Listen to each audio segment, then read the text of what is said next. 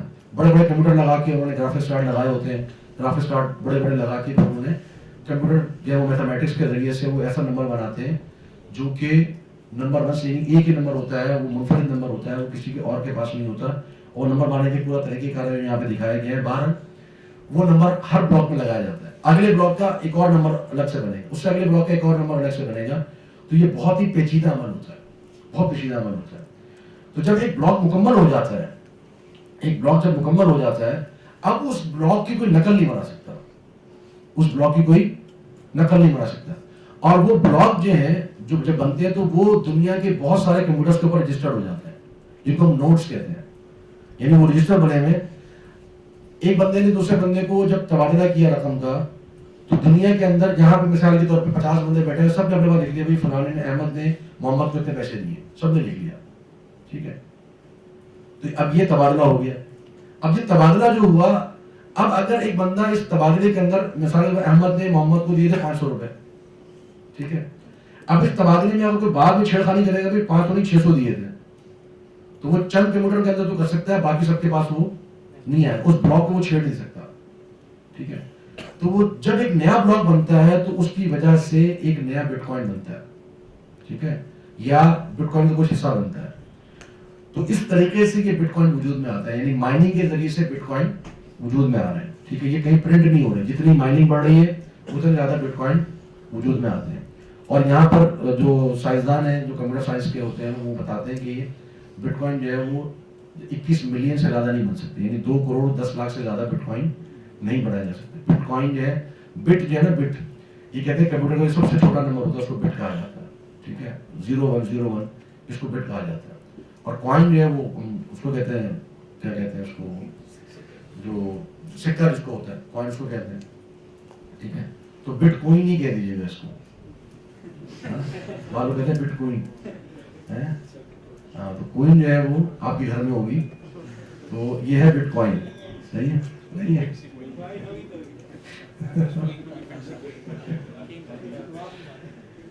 تو بہرحال یہ ہے کرپٹو کرنسی. بالکل میں نے آپ کو جس طرح میں آسان کر کے سمجھا سکتا تھا میں نے آپ کو ذکر کر دیا. اب بٹ کوائن جو ہے یہ اس کے والٹس بنتے ہیں. جیسے ایک والٹ آپ کے سامنے ہے, یہ بائننس کا ایک والٹ ہے جس کا اندر آپ کو نظر آ رہا ہے کہ یہ 3.12345 یعنی 3 اشاریہ اتنے نمبر پیچھے جانا ہوتا ہے, کیونکہ ایک بٹ کوائن بہت بہت مہنگا ہو چکا ہے. ٹھیک ہے نا, ہزاروں ڈالر لاکھ تک پہنچ چکا ہے. تو وہ اب ایک کوائن کا مطلب ہے $1,00,000 کا, اس کا تو 3 کوائن کا مطلب کیا ہو گیا, $3,00,000. تو وہ $1,00,000 کو پھر پیچھے تقسیم بھی تو کرنا ہے, تو پوائنٹ لگا کے ڈیجٹس کے اندر اور اس کو مزید تقسیم کیا جاتا ہے. آپ دیکھیں نیچے جو ٹرانزیکشن آ رہی ہے, آپ دیکھیں ایک بندے نے سینڈ کیا 0.252932, یعنی اتنا چھوٹا نمبر اس نے کسی کو سینڈ کیا ہے, اتنا کوائن. ٹھیک ہے, تو یہ کوائن جو ہے بٹ کوائن اتنے نمبروں کے اندر تقسیم ہو جاتا ہے. ایک کوائن بہت مہنگا ہے, تو وہ مہنگا کوائن جو ہے وہ پیچھے کئی نمبروں کے اندر تقسیم ہو جاتا ہے.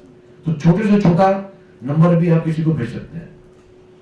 ٹھیک ہے, تو یہ ہوتا ہے بٹ کوائن کا سلسلہ. اب اس میں اہل علم کا اختلاف ہے کہ جی بٹ کوائن کا کیا حکم ہے, یہ کرنسی ہے یا نہیں ہے. ٹھیک ہے, اس میں اختصار کے ساتھ بس یہ بتا دوں کہ ابھی تک تقریباً 70-80% اہل علم کی رائے یہی ہے کہ کرپٹو کرنسی جو ہے وہ جائز نہیں ہے. ٹھیک ہے, اس کی وجہ کیا ہے, اس کی وجہ 2-3 بیان کی جاتی ہے. اس پہ کرنسی کا حکم نہیں لگے گا تو وہ اس کو بطور سمن کے لیے لیتے ہیں, وہ اس کو بطور مسمن کے لیے لیتے ہیں. اس کو کیا لیتے ہیں, بطور مسمن کے. ٹھیک ہے, وہ کہتے ہیں کہ ہم اس کو کرنسی نہیں مانتے. چلے اگر آپ کرنسی نہیں مانتے تو اس کی کوئی ویلیو تو ہے نا, اس کی ویلیو تو ہے, تو وہ ایک ایسٹ تو بن سکتا ہے نا, مسمن تو بن سکتا ہے نا. ٹھیک ہے, تو اب اگر ہم اس کو سمنیت کے طور پہ نہ دیکھیں, ہم اس کو مسمن کے طور پہ دیکھیں, ایک ایسٹ کے طور پہ دیکھیں, تو اب یہاں پر ہم نے کیا فیصلہ کرنا ہے کہ یہ ایسٹ حلال ہے یا حرام ہے, یہ فیصلہ کرنا ہے نا ہم نے. آپ سمجھیے تو چھوڑ دیں, ایک طرف کر دیں, آپ اس کو بطور ایسٹ کے لے لیں, ایک اثاثے کے لے لیں. تو ہم نے یہ دیکھنا ہے کہ یہ اثاثہ جو ہے, یہ جو ایسٹ ہے, یہ چیز حلال ہے کہ حرام ہے, یہ دیکھنا ہے نا ہم نے. تو بٹ کوائن جو ہے وہ ایک سافٹ ویئر ہے. بٹ کوائن کیا ہے, ایک سافٹ ویئر ہے. تو سافٹ ویئر کب حرام ہوگا, جب اس کے اندر کوئی شرعی محظور موجود ہو. مثال کے طور پہ ایک ویڈیو ہے جس کے اندر مثال کے طور پر کوئی ڈرامے کی ویڈیو ہے یا فلم کی ویڈیو ہے تو وہ ویڈیو بھی کیا ہے, ایک سافٹ ویئر ہے نا. وہ ویڈیو کیا ہے اصل میں, وہ سافٹ ویئر ہے. تو وہ سافٹ ویئر جس کے اندر آپ کو ویڈیو نظر آ رہی ہے تو وہ حلال ہے کہ حرام ہے؟ اگر وہ کسی ڈرامے کی ہے یا فلم کی ہے تو کیا ہے, حرام ہے. اور اگر وہ کسی شیخ کا درس ہے تو حلال ہے کہ نہیں ہے؟ پتہ نہیں آپ کھائے لیں کہ نہیں. صحیح ہے, چلے شیخ کو چھوڑ دیں. اگر مثال وہ دریا اور پہاڑوں کی آ رہی ہے ویڈیو, حلال ہے کہ حرام ہے؟ حلال ہے, حالانکہ دونوں سافٹ ویئر ہیں. ٹھیک ہے. اسی طریقے سے تلاوت کی آڈیو ہے, وہ سافٹ ویئر ہے, وہ حلال ہے کہ حرام ہے؟ حلال ہے. گانے کی آڈیو ہے تو حرام. تو اب ہم دیکھیں گے کہ کرپٹو کرنسی جو ہے, کرپٹو جو ہے بطور ایسٹ کے اگر اس کو دیکھیں, یہ سافٹ ویئر ہے, تو اس سافٹ ویئر میں کیا شرعی معذور ہے؟ کوئی شرعی معذور ہے اس کے اندر؟ بظاہر تو کوئی نہیں ہے. ٹھیک ہے نا. تو اگر ہم اس کو ایک اثاثے کے طور پہ دیکھیں, مثال کے طور پہ سافٹ ویئر ہے, مثال کے طور پہ اگر آپ میں سے جو لوگ کمپیوٹر استعمال کرتے ہیں تو وہ ورڈ, پاور پوائنٹ, جیسے بھی پاور پوائنٹ آپ کے سامنے چل رہا ہے, یہ سافٹ ویئر ہے نا, اس کی ویلیو ہے کہ نہیں ہے, اس کی قیمت ہے نا. اگر میں یہ خریدوں یا اس کو آگے بیچوں تو جائز ہے کہ نہ جائز ہے؟ جائز ہے. ٹھیک ہے. بلکہ علماء نے تو یہ ذکر کیا کہ جیسے ہمارے پاکستان میں تو بہت سے لوگ جو ہے وہ چوری کر کے پائرٹ سسٹم جو ہے نا چلا رہے ہوتے ہیں. صحیح ہے, تو وہ نہیں کرنا چاہیے. بات کہتے نہیں کہ کافروں کو نقصان پہنچانا ہے. تو لیکن کیا ہے کہ علماء اس کو مال تصور کرتے ہیں کہ نہیں کرتے؟ مال تصور کرتے ہیں. ٹھیک ہے. تو یہ کیا ہے, سافٹ ویئر ہے. تو کرپٹو بھی کیا ہو گیا, سافٹ ویئر. تو اگر آپ بطور ایسٹ کے بھی اس کو دیکھیں گے تو بھی اس کو لینا کیا ہوگا, جائز ہوگا. ٹھیک. اور اگر آپ اس کو کرنسی میں لے جائیں, مطلب آپ اس کو کرنسی مان لیں تو لولا جائز ہو گیا. اچھا, بعض اہل علم کی اس میں رائے یہ ہے کہ مسئلہ اس کے اندر یہ ہے کہ جی اس کے اندر جو ہے وہ فلکچویشن بہت زیادہ ہوتی ہے, یعنی اس کے اندر غرر ہے. ٹھیک ہے نا, اسٹیبلٹی نہیں ہے اس کے اندر, ایک دم سے یہ چلا جاتا ہے جی لاکھوں میں, ایک دم سے جو نیچے آ جاتا ہے. اچھا, یہ جو معاملہ ہے یہ بھی ہر کوائن کے ساتھ نہیں ہے. ٹھیک ہے. یہ چند ایک کے ساتھ ہے, بٹ کوائن کے ساتھ ہے مثال کے طور پہ, کیونکہ اس کی ویلیو بہت زیادہ ہے, سب سے پرانا کوائن وہی ہے. ہر ایک کے ساتھ نہیں ہے. اور دوسرا جس کے ساتھ تھا اس میں بھی اب کسی حد تک اسٹیبلٹی آ چکی ہے. ٹھیک ہے. اور دوسری بات یہ ہے کہ اسٹیبلٹی تو گولڈ میں بھی نہیں ہے. ابھی پچھلے آپ کے 1-2 مہینے کے اندر گولڈ کہاں سے کہاں پہنچا ہے. تو اگر اسٹیبلٹی یعنی قیمت کا مستحکم رہنا, قیمت کا مستحکم رہنا, یہ اگر شرط ہے کسی چیز کے جائز ہونے کے لیے پھر تو گولڈ بھی جائز نہیں ہونا چاہیے. ٹھیک. روپیہ جو ہے آج سے 2 سال پہلے کتنا تیزی سے اوپر نیچے گرا ہے آپ کا, تو پھر روپیہ کو بھی ناجائز کر دیں تو نہیں. ٹھیک. اچھا, بعض اہل علم کی رائے یہ, شیخ سلیمان رحیلی حافظہ اللہ جو ہے ان کا اس پہ ایک رسالہ ہے, اس میں وہ ذکر کرتے ہیں کہ اس کے ذریعے سے غیر قانونی کام بہت زیادہ کیے جاتے ہیں, جرائم بہت زیادہ کیے جاتے ہیں. کیوں اس کے ذریعے سے جرائم کیسے ہوتے ہیں؟ کیونکہ اس میں لین دین کرنے والے افراد کا علم نہیں ہوتا. اگر میں اپنے اکاؤنٹ سے, بینک اکاؤنٹ سے آپ کے بینک اکاؤنٹ میں پیسہ منتقل کروں تو گورنمنٹ کو پتا ہوگا کہ جی عثمان نے عبد الرحمان کو پیسے دیے. پتا ہوگا کہ نہیں پتا ہوگا ان کو؟ عثمان کا جو اکاؤنٹ ہے اس کے پیچھے CNIC لگا ہوا ہے, اس کا نمبر لکھا ہوا ہے, اس کا گھر کا پتہ ہے, اس کی تصویر لگی ہوئی ہے, سب پتہ ہے. ٹھیک ہے. لیکن جب آپ کرپٹو میں جاتے ہیں تو کرپٹو میں آتا ہے کہ جی اکاؤنٹ نمبر 3434 نے اکاؤنٹ نمبر 2424 کو پیسے ٹرانسفر کیے. اکاؤنٹ نمبر 3434 کس کا, کسی کو نہیں پتا. 2424 کس کا, یہ بھی کسی کو نہیں پتا. ٹھیک ہے. تو اب جب پتہ ہی نہیں ہے کہ دینے والا شخص کون ہے, وصول کرنے والا کون ہے, ٹھیک ہے, تو اب یہاں پر جرائم کا ارتکاب ہو جاتا ہے. مثال کے طور پہ منشیات آپ خرید رہا ہے تو وہ ادائیگی کر رہا ہے بٹ کوائن کے اندر. کوئی اسلحہ خرید رہا ہے, وہ ادائیگی کر رہا ہے بٹ کوائن کے اندر. ٹھیک ہے. تو جرائم ہوتے ہیں اس کے اندر. تو یہ بھی ایک وجہ سبب نظر آتا ہے. لیکن پھر سوال وہی ہے کہ جرائم تو پیسوں کے ساتھ بھی ہوتے ہیں, جرائم تو ڈالر کے ساتھ بھی ہوتے ہیں. اگر آپ کے پاس پیپر منی موجود ہے, کاغذی کرنسی موجود ہے, آپ اکاؤنٹ کو ایک طرف کر دیں. کاغذی اگر کسی کے پاس رقم پرنٹ موجود ہے وہ کر سکتا ہے کہ نہیں کر سکتا؟ کر سکتا ہے. کسی کے پاس کیش موجود ہے, کیش ریکارڈ نہیں ہوتا. ٹھیک ہے.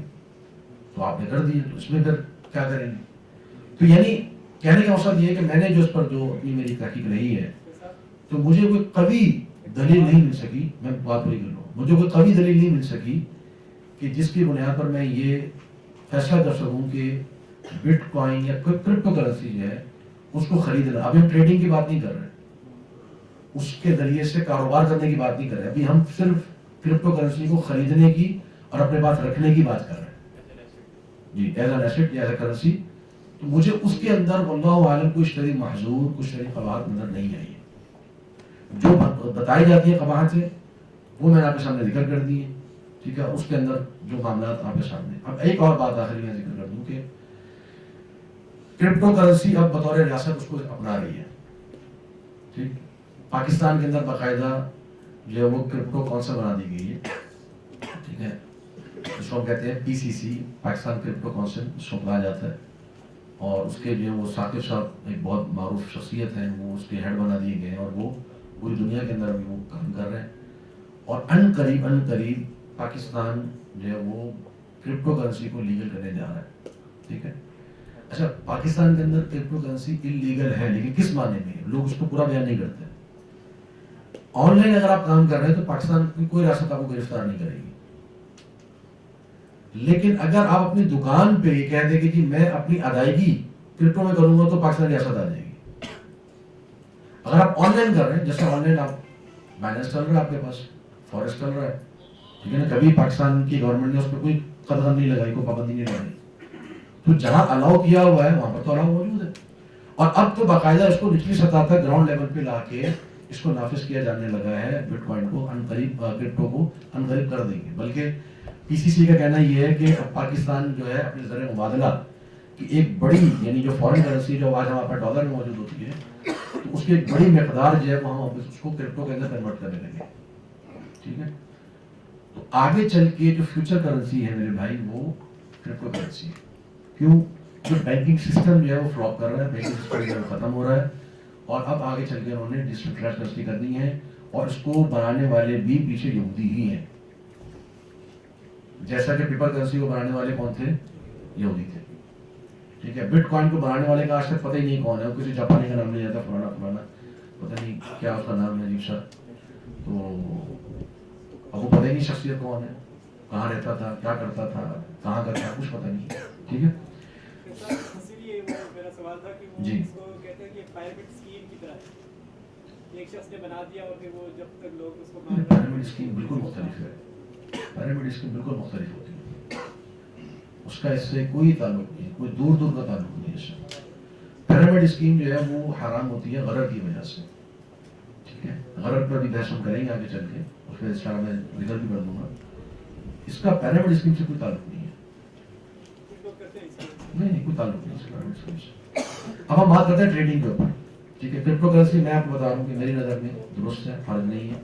اگر آپ کوئی والٹ بناتے ہیں, جیسے یہ والٹ بنا ہوا آپ کے سامنے, تو آپ کو والٹ بنا کے اگر آپ خریداری کرتے ہیں, اور میں عموماً نوجوانوں کو یہ کہتا ہوں, اور کچھ لوگ ناراض بھی ہو جاتے ہیں, لیکن میں کہتا ہوں کہ آپ کو کرپٹو کے اندر انویسٹمنٹ کرنی چاہیے.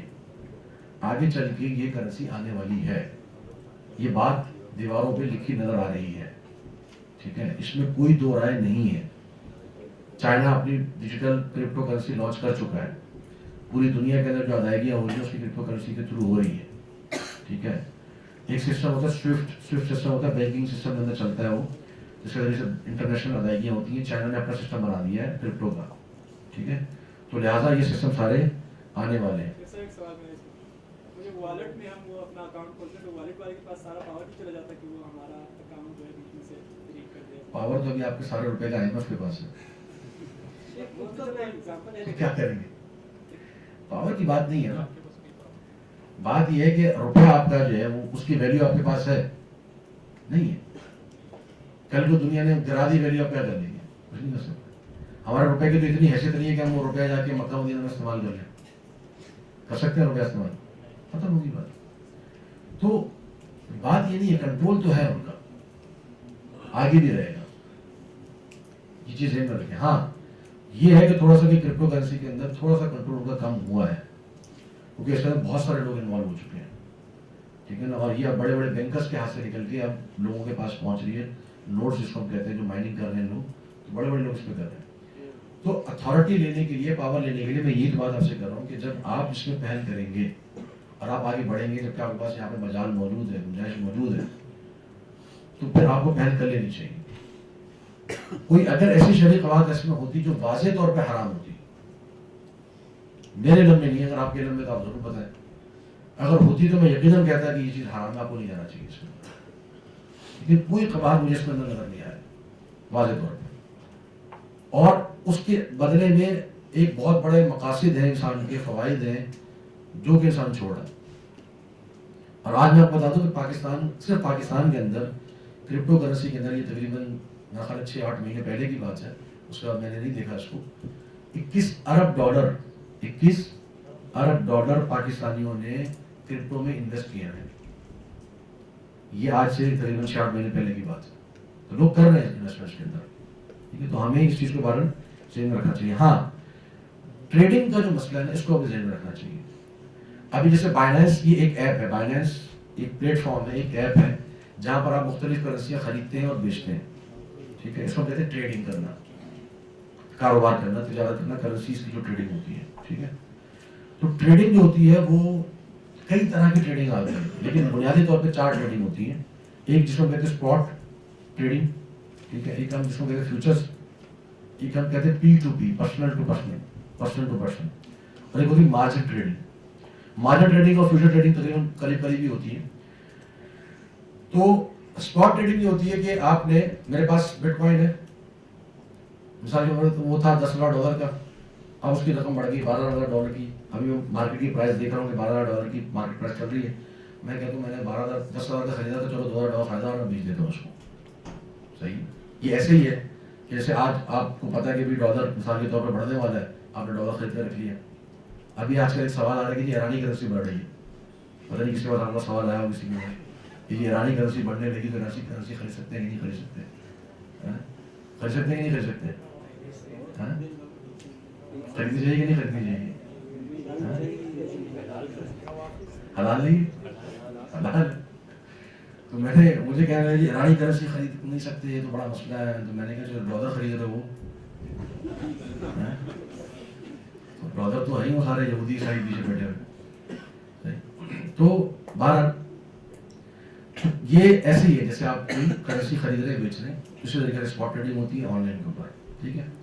فیوچر ٹریڈنگ کیا ہوتی ہے؟ فیوچر ٹریڈنگ یہ ہوتی ہے، یہ جوا لگتا ہے اس کے اندر، ٹھیک ہے. اس میں آپ حقیقی خریداری نہیں کرتے، اس میں آپ ایک رقم بتا دیتے کہ بھئی یہ ڈالر میں یا یہ کرنسی کرپٹو والی جو ہے میں ایک ہفتے کے بعد دیکھیں گے اسٹیبلٹی اس کی، یہ میں اس کی یہ رقم لگا رہا ہوں، یہ میں اس کا سودا کر رہا ہوں، اور اگر وہ اس سے اوپر چلا جاتا ہے تو میرا فائدہ، اس سے نیچے چلا جاتا ہے تو میرا لاس ہے، ٹھیک ہے. میں ایکچوئل کرنسی نہیں خرید رہا، میں ایک جوا لگا رہا ہوں. فیوچر ٹریڈنگ ہوتی ہے اصل میں جوا ہی ہے، اس میں میں حقیقی طور پہ خریداری کچھ نہیں کرتا. لوگ اس کو ٹریڈنگ کہہ رہے ہیں، یہ ٹریڈنگ نہیں، یہ بیٹ ہے، یہ جوا ہے، ٹھیک ہے نا. تو اس میں تو کوئی خریداری نہیں کرتا. اور اس کے لیے ایک اور چیز ہے جس کو کہتے ہیں لیوریج. جو لوگ ایپ استعمال کر رہے ہوں ان کو پتا ہوگا لیوریج کیا ہوتا ہے. کہ میں جب ایپ میں رجسٹر ہوتا ہوں، جیسے میں بائنانس کی ایپ میں اگر رجسٹر ہوتا ہوں تو میں ڈائریکٹلی خریداری کر سکتا ہوں، میں ایک بروکر کے تھرو خریداری کرتا ہوں. تو جب میں نے خریداری کرنی ہے، مثال کے طور پر میں نے $1,000 یا $100 میں نے ایپ کے اندر ڈال دیے، اب جو ہے وہ میں خریداری کرنا چاہ رہا ہوں $100 کی، تو بروکر کہتے ہیں $100 سے تم کیا خریداری کر لو گے؟ تو میں $100 کے بدلے $10,000 دیتا ہوں. لیوریج 100% میں دے رہا ہوں یا 1000% میں دے رہا ہوں. وہ میرے اکاؤنٹ میں $10,000 ڈال دیتا ہے، کہتا ہے اس کے ساتھ تم خریداری کرو، لیکن شرط یہ ہے کہ تم اسپاٹ نہیں کرو گے، تم فیوچر کرو گے. کیوں؟ کیونکہ اسپاٹ کے اندر $10,000 کے چلے جائیں گے، وہ تو حقیقی خریداری ہو رہی ہے. فیوچر میں حقیقی خریداری ہوتی نہیں، وہ تو جوا لگتا ہے. تو تم $10,000 لو، تم جوا لگاؤ، ٹھیک ہے، فیوچر ٹریڈنگ کرو. اوپر چلے جائیں گے تو تمہارا فائدہ ہے، اور اگر نیچے چلے جائیں گے تو تمہارا نقصان ہے. مجھے تم نے $10,000 پہ $10,500 واپس کر دیں اتنے عرصے کے بعد. اس کو کہتے ہیں لیوریج، ٹھیک ہے. یہ جائز ہے ناجائز ہے؟ ناجائز ہے. کیوں ناجائز ہے؟ لیوریج ہے ہی سود، ٹھیک ہے. اور پھر اس پہ جو آگے جو بندہ خریداری کر رہا ہے وہ ایک تو ویسے ربا نصیحت بھی ہے اور اس کے اندر جوا بھی لگا ہے، ٹھیک ہے. تو لہٰذا فیوچر ٹریڈنگ اور مارجن ٹریڈنگ بھی یہ ہوتی ہے کہ میں قرضہ لے کے آگے خریداری کر رہا ہوتا ہوں، ٹھیک ہے. تو اس میں بہرحال حقیقی خریداری ہوتی ہے، لیکن اس پہ بھی سود ادا کرنا پڑتا ہے، ٹھیک ہے. تو وہ دونوں چیزیں فیوچر ٹریڈنگ، مارجن ٹریڈنگ، یہ جائز نہیں ہے. اور جتنے لوگ ٹریڈنگ کر رہے ہیں وہ کرتے ہی اس کے اندر ہے، کیونکہ فائدہ ہے اسی کے اندر، ٹھیک ہے. اور جو اسپاٹ ٹریڈنگ ہے اس میں تو فائدہ ہوتا نہیں ہے.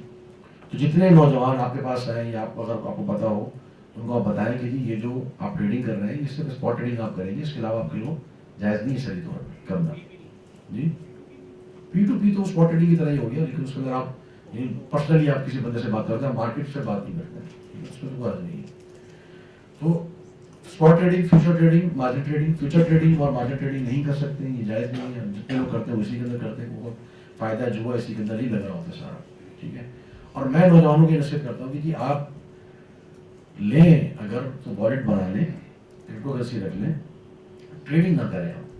ہاں اگر آپ کو لگے ایک لانگ ٹرم کے بعد آپ کو لگے کہ ہاں جیسے میرے پاس ڈالر رکھا، اگر ڈالر بڑھ گیا میں نے جا کے بیچ دیا، مثال کو ریال رکھا ہوا تھا ریال جا کے بیچ دیا، اس طریقے سے کبھی کبھار آپ نے کرنا ہو تو آپ اسپاٹ ٹریڈنگ کر لیں، ٹھیک ہے. اس کو باقاعدہ اپنی آمدنی کا ذریعہ نہ بنائیں، ٹھیک ہے، آمدنی کا ذریعہ اس کو نہ بنائیں ابھی. اس کی وجہ کیا ہے کہ ایک تو اول تو کرپٹو کرنسی میں ہی علماء کا اختلاف ہے، اور پھر ٹریڈنگ جو ہے یہ ویسے ہی مشکوک ہو جاتی ہے، مشتبہ ہو جاتی ہے، ٹھیک ہے.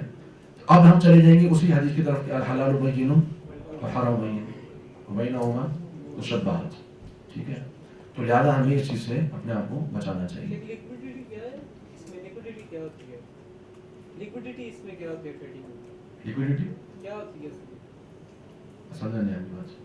کہنے کوئی ٹرم ہے لیکوڈیٹی شاید، تو کیا ہوتا ہے؟ لیوریج کی ایک ٹرم ہوتی ہے اس میں لیکوڈیٹی. لیکوڈیٹی ہوتی ہے کہ آپ وہ بیچ دیتے ہیں جو آپ نے خریداری کی ہوتی ہے اور پھر آپ اس کو قرضہ واپس کرتے ہیں. لیکوڈیٹی کہتے ہیں. لیکوڈیٹی کی ٹرم جو ہے وہ مختلف جگہوں پہ مختلف طریقے سے استعمال ہوتی ہے. لیکوڈیٹی کی ٹرم بزنس میں استعمال ہوتی ہے کہ آپ کا جو سارا سامان ہے آپ اس کو کیش میں کنورٹ کرتے ہیں، اس کو لیکوڈیٹی کہتے ہیں، ٹھیک ہے. یہ کسی چیز کو ختم کر دینا، ٹرم مدت پہ آ کے اس چیز کو ختم کر کے سودا ختم کر کے معاملات کو صاف تصفیہ کرنا ہے، اس کو لیکوڈیٹی بولتے ہیں. لیکوڈیٹی کا مطلب ہوتا ہے کہ کسی ٹھوس چیز کو پانی بنانا، اس کو کہتے ہیں لیکوڈ. اس کو کہتے ہیں لیکوڈ، کہتے ہیں پانی میں، تو اس کو کہتے ہیں لیکوڈیٹی، ختم کرنا ایک چیز کو. ٹھیک ہے جی، انشاءاللہ تو میرا خیال آپ لوگوں کے لیے یہ چیزیں واضح ہو گئی ہوں گی اور اسی پر اتفاق کرتے ہیں. میرا خیال ہے ٹائم ہمارا شاید عصر کے قریب ہو گیا، 4 بجے اذان ہے، 4 بجے اذان ہے، تو اس پہ اتفاق کرتے ہیں. سوالات وغیرہ ہوں تو لے لیتے ہیں، پھر آگے انشاءاللہ عصر کے بعد شروع کرتے ہیں.